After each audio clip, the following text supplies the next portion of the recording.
We're all worried about our metabolism and would love it to be a little faster. Everybody I know, especially people who are now like me in their 50s, and you can feel it slow down. You know, for sure, I can feel it slow down. I'm not allowed to eat as much, but I still want to. It's so hard. I'm still so hungry all the time, but I know it's slowed because the same amount of intake every day produces weight gain where it didn't before. So it's just sad. It's just sad, Cate.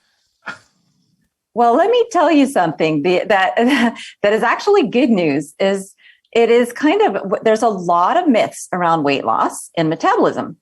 And it is actually a myth that your metabolism even has speeds.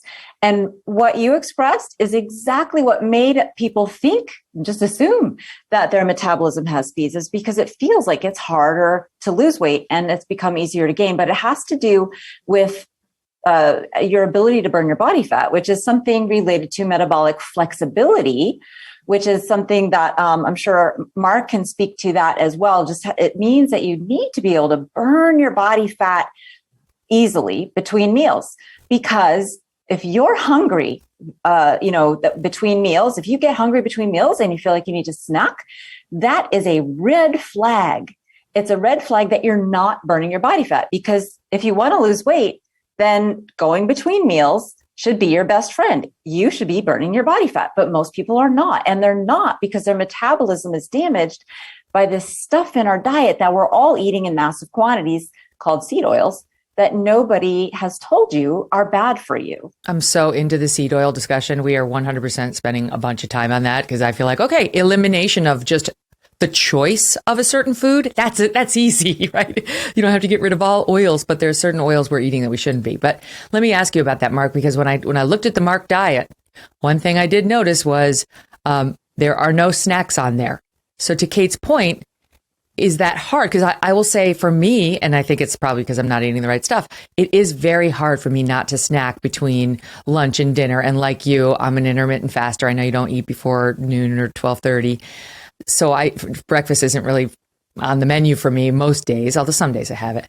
Anyway, snacking's really hard for me to avoid. So how are you don't have that problem? You go right from lunch to dinner without having hunger? Yes, I do that. And, to fill in a little bit of what Cate said, this concept of metabolic flexibility really is the holy grail of not just weight loss, but health. If you can develop metabolic flexibility, if you can train your body through choices of food that you eat and types of exercise that you choose to do. If you can train your body to become metabolically flexible, you can train it to derive energy from whatever substrate happens to be available. So if you eat a meal and there's carbohydrate in that, you can burn the carbohydrates as glucose or as glycogen in your muscles. You can burn the fat in that meal, or you can burn the stored body fat when you choose not to eat. So metabolic flexibility is when you achieve kind of that state, you are now able to go longer periods of time without eating, which includes not needing to snack. So you mentioned intermittent fasting. I call it a compressed eating window. Some people call it intermittent eating, but it's basically this idea that when you're metabolically flexible, when you're burning fat, when you're deriving energy from your own body fat stores, and that's magical because then you're burning off your body fat, you're literally using it as fuel, which is what it was intended to do, then the biggest issue of all starts to dissipate, and that is hunger, appetite, and cravings. Once your body knows that it can get energy from stored body fat and not have to rely on a fresh supply of calories every 2 or 3 hours, your body seamlessly goes into this mode of burning stored body fat without a shift in blood sugar, without getting hangry, without a mood swings or any of the other sort of symptoms that people complain about when they skip a meal. So it's now what we're getting into is, okay, how do we arrive at this metabolically flexible body? Yes. How do we teach our bodies this very important skill? Of course, but it's like good news, bad news, right? The good news is, well, I'll start with the bad. The bad news is you got to do the work, right? You're going to have to eliminate certain foods. You're going to have to orchestrate a way of eating that may be different from what you're used to. The good news is it's very easy if you know the right tools, if you have the right strategy. It's easy. It's delicious. I mean, you don't have to really sacrifice taste or flavor for any of this. And over time, what happens is because you're eating now more nutrient dense foods, as opposed to the highly caloric dense foods without nutrition that most people in this country are consuming, the body then says, I've got all the macronutrients I need. I've got all the fat, protein, and carbohydrate. I've got all the micronutrition I need. I don't need to eat every couple of hours. And so the first thing that really I find disappears is this need to snack between meals. And that's kind of step one of this notion that in order to get rid of our stored body fat, in order to lose weight, which is what most people will describe it as, we need to burn off the body fat that we've stored over the years as a result of eating too much food, simply eating too much food. As a practical matter, how do you train your body to eat the fat that's on your body as opposed to whatever fuel you've put in your body? Because if you eat, let's say, breakfast or you eat lunch, that food takes a while to digest. That energy is in your body. So isn't your body necessarily going to eat that fuel first, those carbs, those proteins, those fats, before it goes to your body fat? Like, I always wonder, how do I make it get to the body fat and get past the food that I had to put in there, Mark?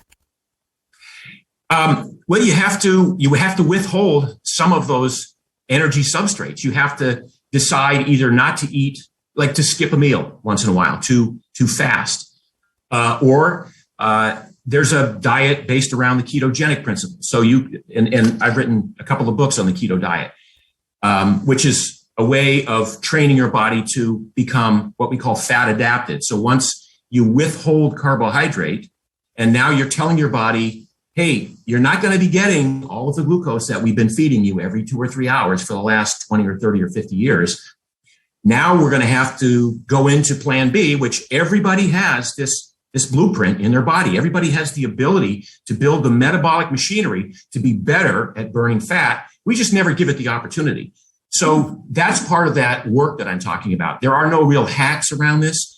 You will have to, in order to develop metabolic flexibility, you will have to selectively remove certain things from your diet. It may be, and I think most of us know, removing sugars is probably appropriate for just about everybody. We eat way too much sugar. I would say removing starchy, processed carbohydrates, mostly processed grains, pies, cakes, cookies, crackers, cereals, things like that. Remove them. And as Cate alluded earlier, you come down to a list of very healthy and natural foods: meat, fish, fowl, eggs, nuts, seeds, vegetables, some fruit, some starchy tubers. And over time, when the brain gets the notion that you're not going to be delivering it fresh glucose every 2 or 3 hours, breakfast, a snack, lunch, a snack, dinner, and a midnight snack, the body has all of these amazing genetic switches that it turns on that says, okay, we're going to get ready to burn more fat. We never had to before now, but now we're going to get ready to burn more of the stored body fat and call upon those reserves, those energy reserves that we've been building up for years, and burn those instead of the plate on the food. So when you say, how do you train your body to burn the fat as opposed to the breakfast? I say, don't eat the breakfast. If you wake up in the morning and you're not hungry, there's no reason to eat breakfast. Breakfast is, it's been sold as the most important meal of the day. It's not. And most of the people who get into this idea of metabolic flexibility or a compressed eating window will say, if I wake up with all the energy I need, why would I need to eat? This is an opportunity for my body to get 500 calories from body fat between now and the first meal I have at maybe lunch or 1 o'clock.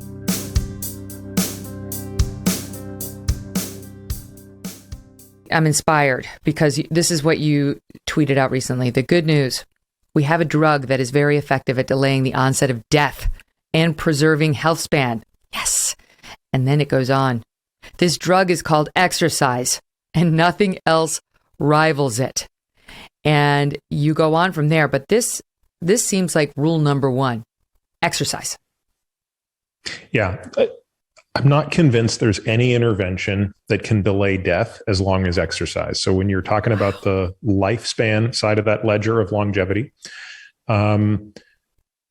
I could think of some exceptions, right? If you took somebody that has familial hypercholesterolemia, which is a genetic condition that gives you cholesterol through the roof, that's probably someone for whom getting them on lipid lowering therapy in their 20s will have a bigger effect on the length of their life over the next 80 years. But, I'd have to start thinking of those types of examples to come up with a scenario under which there's an intervention that is more powerful than exercise to lengthen your life. Wow. Now, consider something more important, which is even if exercise didn't lengthen your life one day, I would still argue it is the single most important thing to do because of its effects on health span. And remember what we said earlier. At the end of the day, more people care about how well they live than how long they live. Mm-hmm. The difference between 80 and 85 and 90 isn't nearly as important as what you were able to do during that last decade. And the impact that exercise has on both your cognition and your physical body, obviously, is enormous. In fact, I don't think there's an intervention that has a greater impact on your brain than exercise. Again, there are extreme examples that can violate that. You're going to talk to Matt Walker, and he'll explain to you that if someone has really, really horrible sleep, it's going to compromise their cognition. And absolutely, that's true. And it's going to increase their risk of dementia. But when you go outside of sort of the pathological, I think exercise is really hands down the most important drug we have to preserve our body and to preserve our mind. Wow. Okay. So the next question on everyone's mind is what kind? Do I do the pounding HIIT class where I have to do tons of intensive cardio, or do I go to the gym and lift weights, or do I do Pilates? What kind?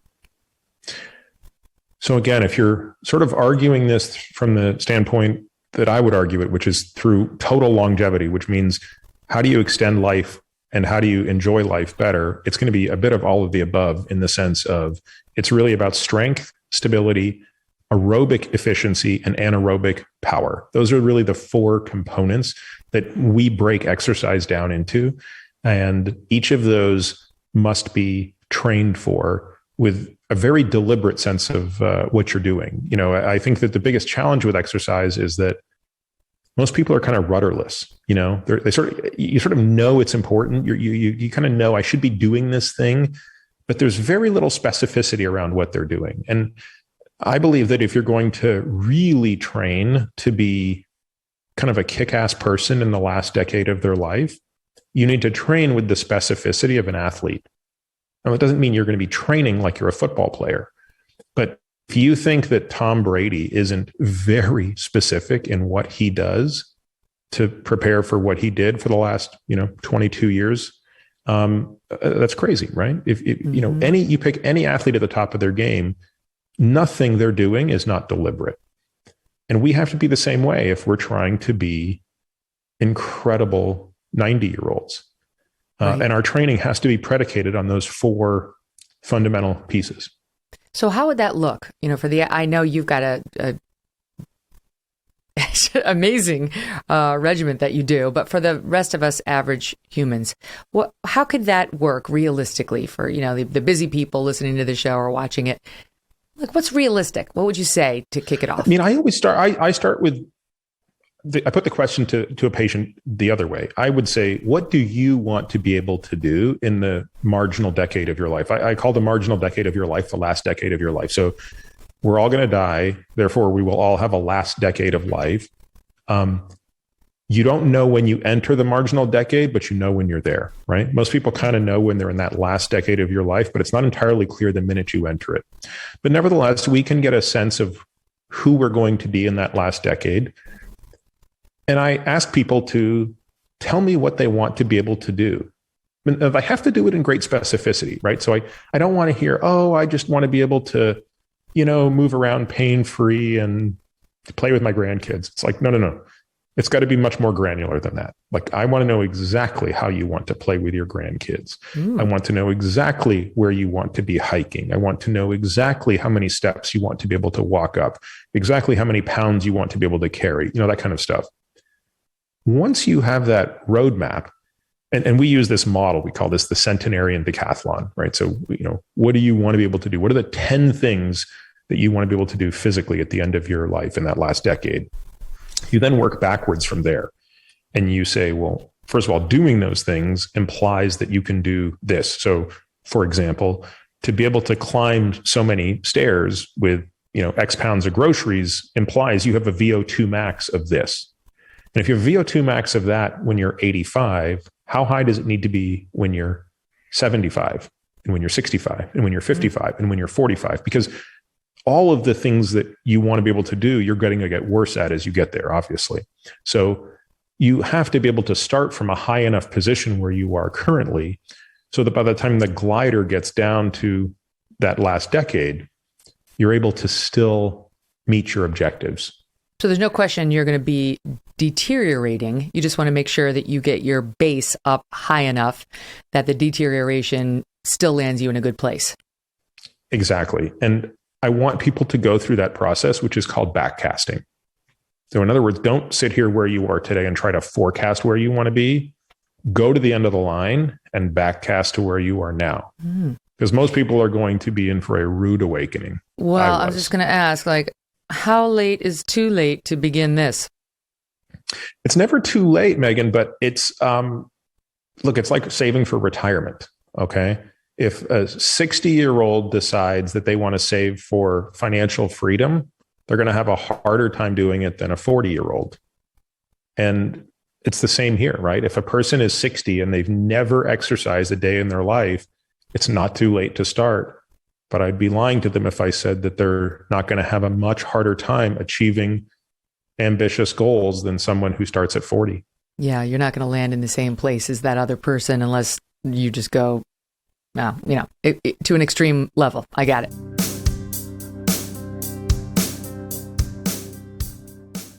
One of the things I've heard you say is that sleep is your superpower.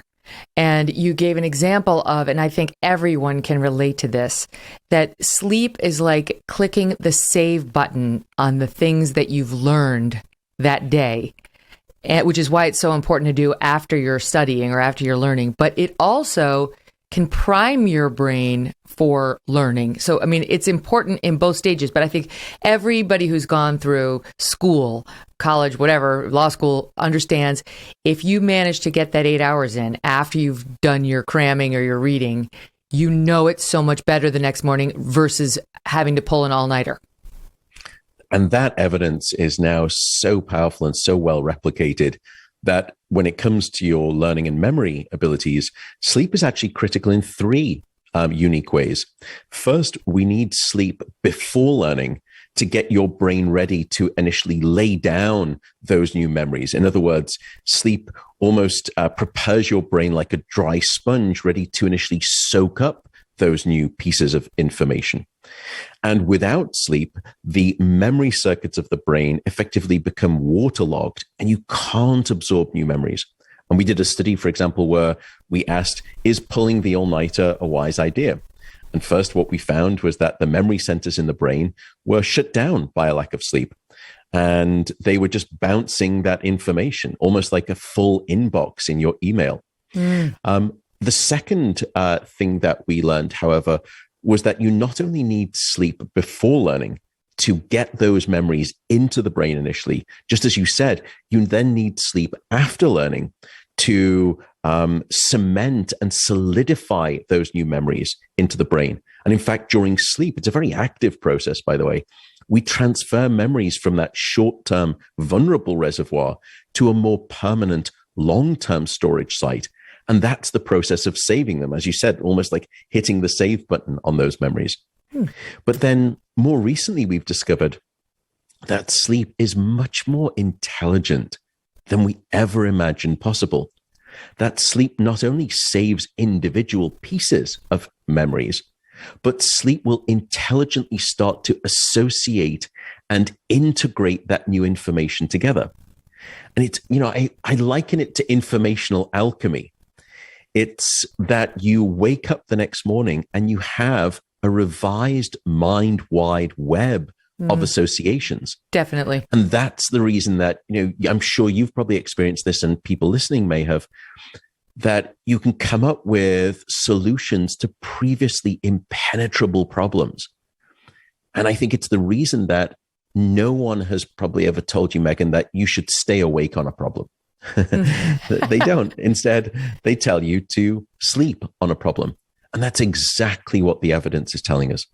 Now, this may be outside of your area of expertise, but when you say that it can actually sleep can help move the memory to a more long-term storage part of your brain. Do you know whether that place has got all the memories in it, that all the memories are potentially accessible? If only the hardware would work the way we wish it would. It's a very challenging question in memory science, and I do a lot of work in this area. How much information is actually stored in the human brain, and how much capacity do we have for storage of information? We don't have the answer yet, but I think what we've learned is a surprising fact that we probably have a lot more information stored in our brain than we ourselves are consciously aware of. And you gave a lovely analogy, and I think it's absolutely correct. There are some times when someone asks you a question, you say, I can't remember. It's gone. And then all of a sudden you get a little bit of a cue that you look at something, a label on a bottle, and all of a sudden it unlocks the memory and it comes flooding back. And what that tells us is something fundamental, that the information was in your brain, it was available, but it wasn't accessible. And sometimes we make the mistake that a lack of accessibility reflects the fact that the memory is not there. That's perhaps not true. The memory is there. It's available. It's just not accessible. It's almost as though sometimes we lose the IP address to that memory and we can't go and find it. Mm-hmm. And in fact, there was a lovely study done several years ago that demonstrated once again a role for sleep here, that sleep increases the veracity of which you can locate and identify and access those memories. So you could have that information stored within the brain, but you just can't recall it during the exam if you haven't had enough sleep.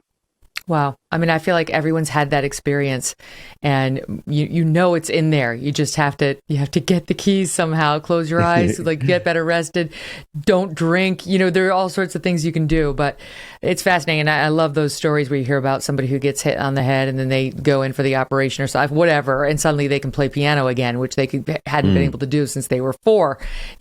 Unlocking the mystery of our brains is fun science.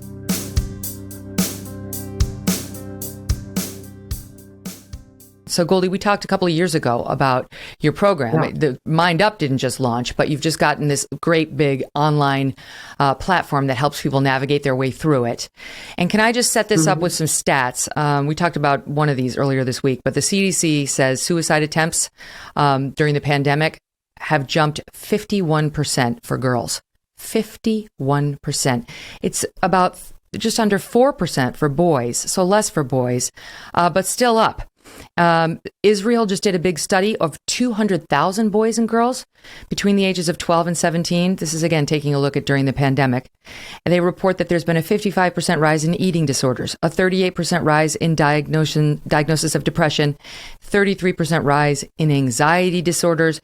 ER visits for mental health issues for teens are going through the roof around the world, and especially in the United States. And you actually have a program that can help parents do something about it. They can do it from their living room. They can do it in the classroom, but it provides real tools for schools and families in dealing with some of these issues. How so?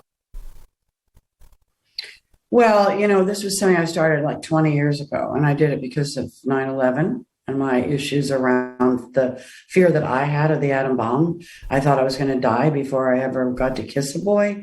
I mean, I was really scared. I really thought at that point about my mortality.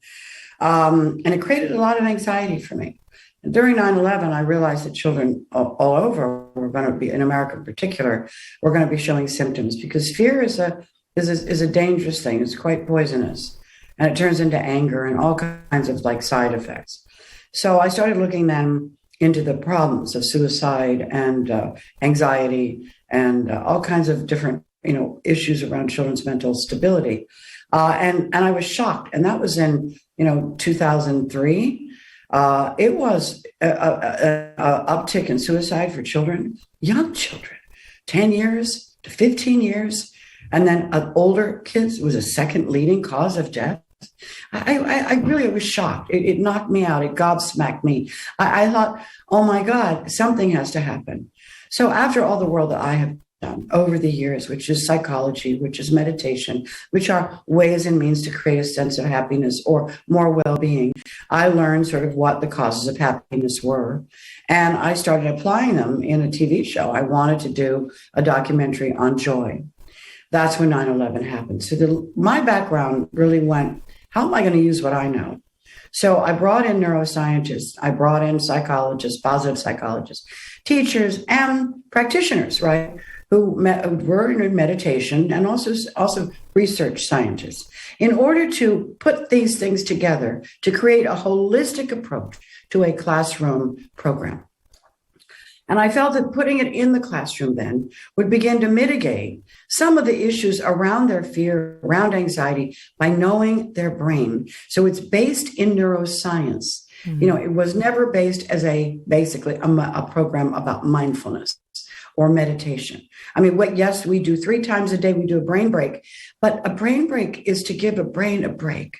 These children know that they get anxious, they get scared, they get angry, there's aggression. They know that maybe they need to take a brain break. That's a 3-minute moment of listening to a sound and then breath and using your breath and learning to breathe properly. And it's been incredibly helpful. So teaching the brain is not just to know about the biology of your brain. It's to know how to use your brain. How do I change the way I'm thinking? How do I change my environment? When they realize that their brain, that they have there, is not like anybody else's, it's their brain, and they own it, then they get to know that they can actually not just shake hands with it as a friend, but they can actually change the way things are happening. So that's why they learn to breathe and they learn to focus. That's how they learn when we have the happiness of giving of kindness, and also gratitude journaling. Things where it happens in the classroom sounds like a lightweight thing. It's not. It changes the neurons and how they fire.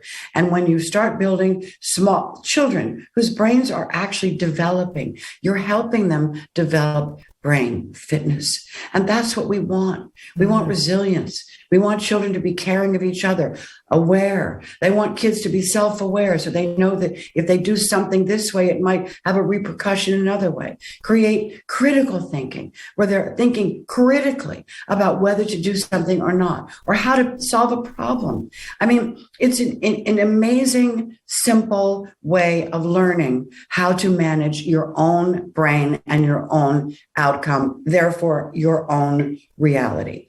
So this happened how many years ago, right? And I've been putting teachers in classrooms and I'm putting the program, whatever, and it's been great. But the scaling of it is hard because you can't fly people here and do this there or create trainers here because you can't really manage the trainers in the same way you need to. It's important on how it's delivered, right? So what we did was when COVID happened, part of what happened to me, we talked about earlier, basically sitting down, is that I had the dream and I was able to dream in quiet. I was able to quiet my mind, my stress level, my body, my movement places, distracting my brain. And I figured out how to redo and reimagine what Mind Up is. And so that's what COVID helped me do. So now we have created for various amazing people online accessibility on our learning platform. So any teacher of any school can go ahead and get that program just as it's taught. And it's beautiful to look at. I didn't want the program to look like pedagogy or anything a teacher would have to do again. It's all written. It's there, but it's beautiful. It has sound. It's pretty to look at. It feels good to be in that space is what I wanted it to look like. In the meantime, you can take that program, become a accredited trainer, and go in there and teach your children. Schools have already bought the program along with other teachers similarly. But then I decided we've got to put a parent program in here. Yeah. This isn't just for children. So now we built part of it, of a really in-depth parent program, of learning how their brains work, and knowing that until they are a little more mindful themselves, that they will be able to be a better parent. We're hijacked by our anger and our fear and lack of knowledge of what's happening in the future. Our money, look, we're in a basically a recession, right? Or in not recession, in a help me out. Well, we're in a massive inflationary period, and while we've filled a lot of jobs, a lot of people have left the workforce altogether. Exactly. So we the inflation. So that was the so the reality is that we've got a lot to worry about, right? But in what we teach and what we're helping them with is to actually stay right here, right now, and understand that this moment right now is the most important moment. And they understand now about their children, their children's brains, their brains. They have discussions around it. They're able to work with families. We have Mind Up Family. So what happened is Megyn, is that I have taken this and now it's grown into a library of people talking about these various things. We've got, happiness experts, we've got researchers, we've got neuroscientists talking about what is mindfulness, what happens to the brain, what's going on when you quiet your mind. It's powerful. We're going to have doctors, food, the best food for your mind, the best food for your children. And we have a cardiologist now speaking about the brain and breath and the heart and that connection and how it heals your heart physically. So I've just opened up a world that literally I believe that we need to all understand about the potential of who we are and how we can change our mindset, how we can be a better partner, how we can literally have more tolerance and more love and more listening capability. Can I tell you that, well, just to pick up on what you're saying, there's a line of sweatshirts and T-shirts and so on, and it reads, choose happiness. And to me, that's never spoken to me, because if it were that easy, everyone would do it. It's not that easy. So I like what you said about brain fitness. If you have somebody who's trained their brain to be negative, to see the darkness, to stay mired in anxiety and worries about the future and depression, and they don't know how to sort of reset that, they can't choose anything other. You're talking about training the brain the same way you train a muscle to do something different that would be better for it, to understand how to process some of those feelings, get a handle on them, maybe table them, right? So stay in the moment, as you're saying, so that happiness is just more frequent in your life. It's not about having to choose it. It's just you've set your brain up to put yourself there. Perfectly put. Because it is do we choose happiness? Of course, everyone wants to be happy. What do you want for your children? I want them mostly to be happy, right? We get it. But we have to set our brain up. We have to have foundational material to understand that we can't just be happy because we say we want to be happy. We have to understand how to.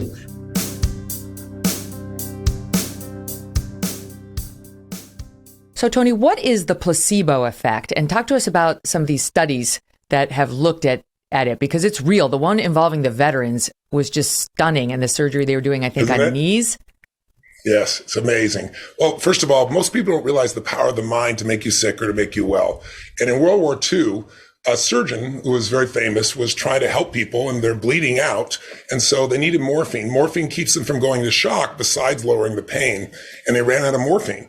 And a nurse actually is really responsible for this, because the doctor was freaking out. And she said, I found some more. And I don't know why she did it, but she just gave him saline, and he thought it was an injection of morphine. So he had the total belief and told the patient, you'll be out of pain in a couple minutes or less. You're going to be fine. And he did it with each of them. Well, none of them went into shock, and 90% of them, the pain disappeared with no drugs being applied. And so when he went back to school after World War II to Harvard, he was the first person that started to make these studies that we basically do now. We compare drugs to a placebo, an inert substance, to see their value. What a lot of people don't know is oftentimes a placebo is more powerful than the drug, but you don't make billions of dollars sharing that information. And as you noted, placebos are affected by your level of certainty that something's going to happen. It's like our brain can heal itself. And so if we give you a small pill, you get a bigger reaction if I give you a big pill. If I give you a shot, even bigger reaction in terms of healing and speed. And the one that's most powerful, Megyn, you just alluded to, is what some people call a sham surgery, but it's a placebo surgery. So the Veterans Administration decided with arteriosclerosis, or not arteriosclerosis, with our knee pain or knee challenges, that they would do a third of the people where they would cut them open and do nothing and just sew them back up. So they would think they had the surgery. And a year later, the Veterans Administration stopped funding those types of surgeries because a year later, to a man and to a woman, the people who had no surgery claimed they had no pain, that they had extraordinary flexibility versus the ones who had the surgery. A large number of them still had pain and challenges. So literally that changed. But it's even more powerful than that, Megyn. Harvard did a study where they didn't use placebos. They used real drugs. So they handed somebody a large red pill and said, this is an amphetamine. Your body's going to speed up. You should be prepared for it. And they actually gave them a barbiturate, which would slow you through the floor. Wow. Every person exploded through the roof as if they'd given amphetamine. And then they reversed it with a blue pill and did the other piece. It sounds like a movie, but they do this. Dr. Langer, who's kind of one of the co-founders of mindfulness at Harvard, is a friend of mine. And she's done these studies where you see changes, like they go to people and take a group of people in their 70s and take them off for 2 weeks on this little journey to the Catskills. And they inform them everything is from 35 years earlier, the imagery, the television shows, everything. And they inform them talking first person as if it was 35 years later or earlier. What's amazing is after 2 weeks of this experience, they measured all their vitals before and afterwards. And the first thing happens, their eyesight improved. The second thing that improved is blood pressure dropped massively from the high blood pressure most of them did. Blood sugars balanced, and they looked younger. And there are all these studies also about how we make ourselves sick with our mind. I had the privilege of meeting a man named Norman Cousins. Probably not many people know his name now, but he was really one of the fathers of psychoneuroimmunology, which is the study of how your brain, psycho, affects your immune system. And he was diagnosed with a deadly disease. And for whatever reason, he did not want to use the drugs that were available. They had large side effects. And he decided that he thought his immune system would be stimulated if he wasn't in pain. And the way out of pain was to laugh.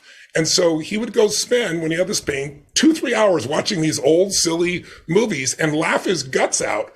And ironically, what happened, science has now shown it, is he cured himself of the disease, he got out of the pain, but most importantly, he wrote a book called Anatomy of an Illness, which kind of launched this form of study around the world. There are buildings dedicated to him at UCLA now. But this man told me, I interviewed him when I was 24. There were no podcasts then. I had this cassette tape program that I used to share with people. I'd interview people. And he told me a story. He says, Tony, not only can we make ourselves healthy, but make ourselves sick, but we can make our own fears viral to affect other people's health. And I said, what do you mean? He said, I'll give you an example. He said, you know how you yawn, and he said, don't yawn. You find yourself yawning, or somebody's laughing hysterically. It's not that funny, but they're having such a good time, you find yourself laughing. That's viral. It's psychological viral. He said, I went to a game, a college football game, and he said, here's what happened. He said a person got really sick and were literally projectile vomiting, and they're in the stands. So people are kind of trying to get out of the way. They call the doctor. The doctor is trying to diagnose what happened, trying to find out what's different in this man's regimen. Was it food poisoning? And he found out he'd gone to the vending machine and drank a Coca-Cola.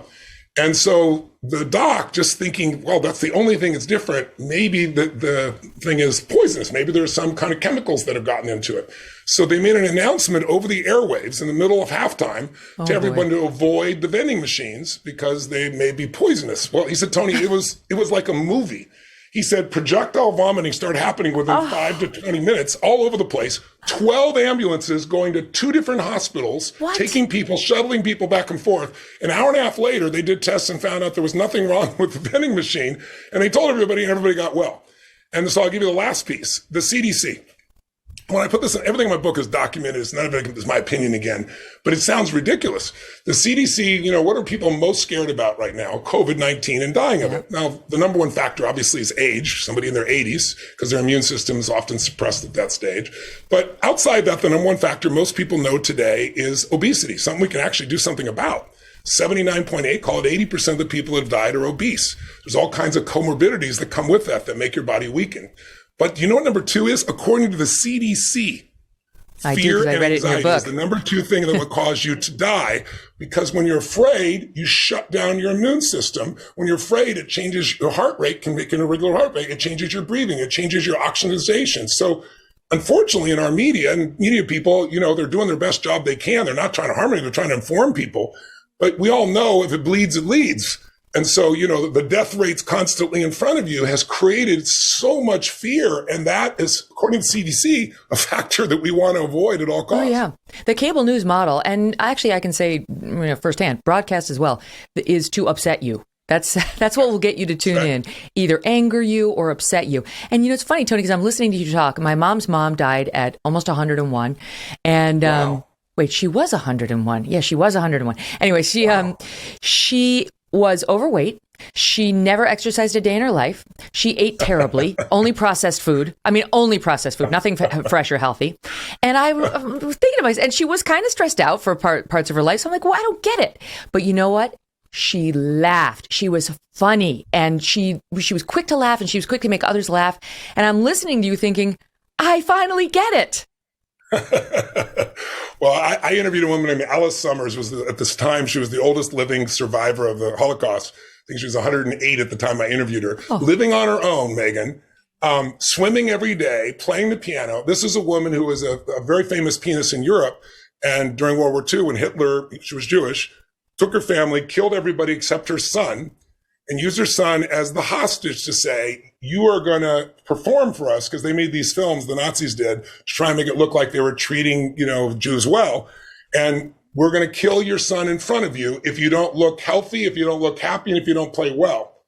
So imagine going through all of that and then surviving the Holocaust. And by the way, the music was the escape for not only her, but all the people listening, in the camp. They talked about it. And the people in her apartment still listened to her play the piano. But she went through all those things, and everything was beautiful to her. The microphone was beautiful. I was beautiful. My wife was beautiful. What we're talking about is beautiful. And I really believe that it's a giant part biochemically of what makes somebody be able to manage through all the stresses we have. Because we're all going to have extreme stress. We're all going to have times. I don't care. But there are people sitting there right now listening to this who don't have the power of positive thinking like a Tony Robbins. And they're like, I can't. I'm genuinely stressed out. I know I shouldn't be stressed out. It's like, I've been told I have cancer and you want me to not be stressed. And I'm more stressed than ever. And I can't de-stress because no matter what I try to tell myself, I know the cancer's still there. That's what's stressing me. Yeah. Well, I still have the tumor inside my head as well.